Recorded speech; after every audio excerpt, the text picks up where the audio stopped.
Eddie Moore stands on the ledge of his own penthouse, ready to jump.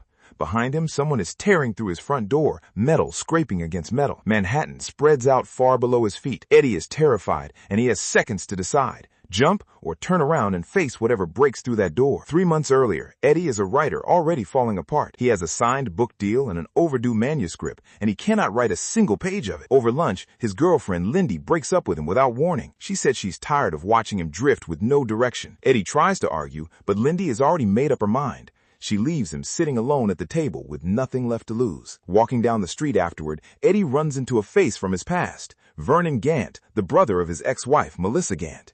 Eddie has not seen Vernon in 9 years. Vernon looks clean and sharp now, nothing like the man Eddie remembers. He invites Eddie for a drink, and Eddie, with nowhere else to be, says yes. Vernon claims he now works as a consultant for a pharmaceutical company. At the bar, Vernon studies how run down Eddie looks and asks about the book. Eddie admits he is badly behind on his deadline and out of ideas. Vernon tells him about a brand new drug called NZT-48, something almost nobody has heard of yet.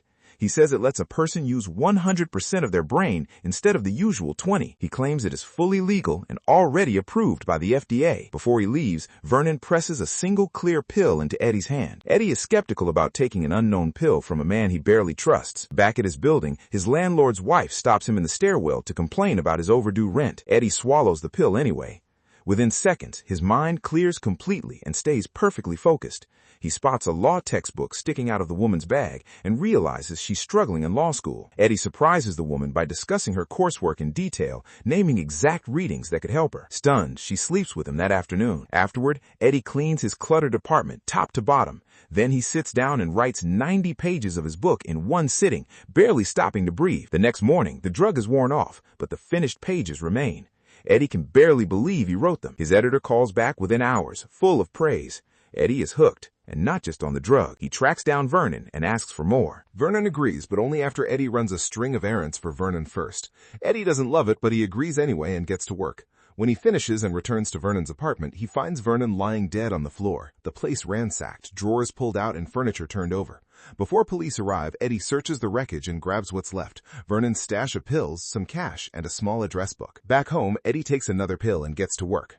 His book comes together in 4 days flat. He teaches himself piano in 3 and picks up new languages with almost no effort. Then he turns to the stock market, spotting patterns other investors completely miss. With his cash running low, Eddie borrows $100,000 from a Russian loan shark named Gennady, who sizes him up carefully while handing over the money. Using NZT-48 to guide every trade, Eddie parks himself at a trading arcade downtown for days straight, reading numbers most traders can't even follow. He turns the loan into $2 million in a matter of days. His winning streak starts drawing real attention on Wall Street.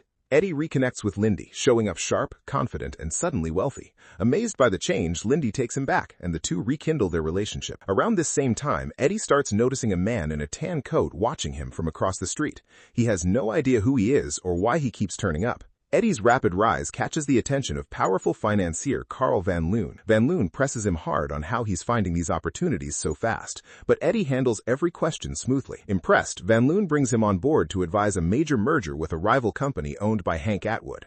After one late meeting, Eddie blacks out completely for 18 hours and remembers nothing at all when he wakes up. The next day, before another meeting with Van Loon, Eddie discovers his stash of pills has run out completely. He struggles to get through the meeting without NZT-48, unable to focus or follow along. Then, a news broadcast in the room reports that a woman has been found murdered in her hotel room. Eddie recognizes her face. She was with him in his blackout. He gets up and leaves the meeting immediately, badly shaken. Eddie soon learns that other NZT-48 users have ended up hospitalized or dead, and the pattern frightens him. Worried, he meets with Melissa again. She warns him, speaking from her own experience, that quitting the drug cold could kill him. His body needs to come off it slowly instead. On his way home, Gennady confronts Eddie on the street and demands repayment of the loan. Eddie pays him back in full on the spot, but Gennady has already sampled NZT-48 himself and liked what it did for him. Before Eddie can stop him, Gennady steals a pill and threatens to come back for more. Sick and desperate from withdrawal, Eddie goes to Lindy and finally tells her everything, from Vernon's pill to the blackouts to the dead woman on the news. He asks her to retrieve his hidden stash of pills. While she's out getting them, Lindy notices the man in the tan coat following her. She swallows one of Eddie's pills herself, just to think clearly enough to lose him, then brings the stash back, deeply worried about what the drug is doing to him. Soon, Gennady is back, demanding a steady supply of pills. Eddie hires 2 bodyguards for protection and hands over a small supply just to buy himself time. Then he goes back to Van Loon, apologizes for his earlier performance, blaming a sudden illness, and helps push the stalled merger forward. Determined to avoid another blackout, he has coats custom-made with hidden pockets to carry his pills at all times. He hires a chemist to reverse engineer NZT-48 so he's never without a supply, and a lawyer named Brandt to keep the police off him during the murder investigation. When the merger day finally arrives, Hank Atwood suddenly collapses into a coma in the middle of negotiations. Eddie notices that Atwood's driver is the same man in the tan coat who has been following him for weeks. It clicks. Atwood has secretly been using NZT-48 too, and withdrawal has finally caught up with him. While Eddie stands in a police lineup connected to the murder investigation, he hands his coat to Brandt to hold. Brandt secretly steals the last of Eddie's pills from its hidden pocket while Eddie is occupied. Eddie sinks fast into full withdrawal, his hands shaking and his thoughts scattering. Meanwhile, Van Loon grills him hard about Atwood's sudden collapse, suspicious that Eddie knows more than he's saying. In the middle of that same meeting, a package arrives at Eddie's office. Inside are the severed hands of his 2 bodyguards. Terrified, Eddie rushes home, still shaking from withdrawal and from what he just opened. Gennady is already there, having broken in, demanding pills Eddie no longer has. Gennady shows off his enhanced state by injecting NZT-48 straight into his bloodstream, explaining that injection makes the effects last far longer than a pill. Then he pulls a knife and moves in to attack Eddie. Eddie grabs the knife first and kills Gennady in the struggle. To fight off his own withdrawal, Eddie kneels down and drinks Gennady's NZT-laced blood straight from the wound. His mind sharpens again almost instantly. At that moment, 2 of Gennady's men break through the front door, having spent the night cutting through the lock to get at Eddie's safe. Eddie fights back hard, blinding one of the men and killing them both before they can kill him.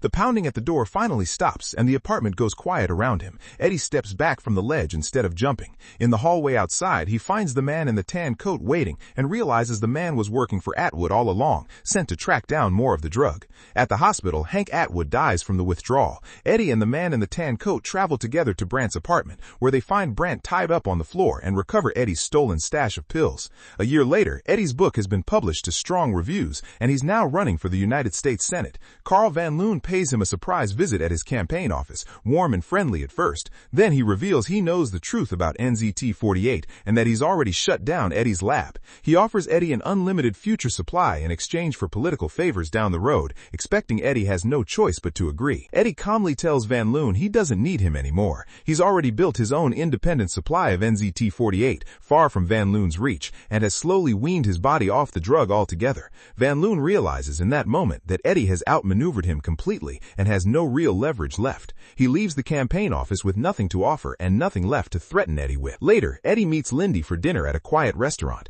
Without missing a beat, he turns and speaks fluent Mandarin to their waiter, ordering with total ease. Lindy stares at him across the table, caught off guard by how far he has come since the man she once broke up with. Eddie notices her expression and asks her what is wrong. Make sure to subscribe and turn on notifications so you can watch more videos like this. Thanks for watching.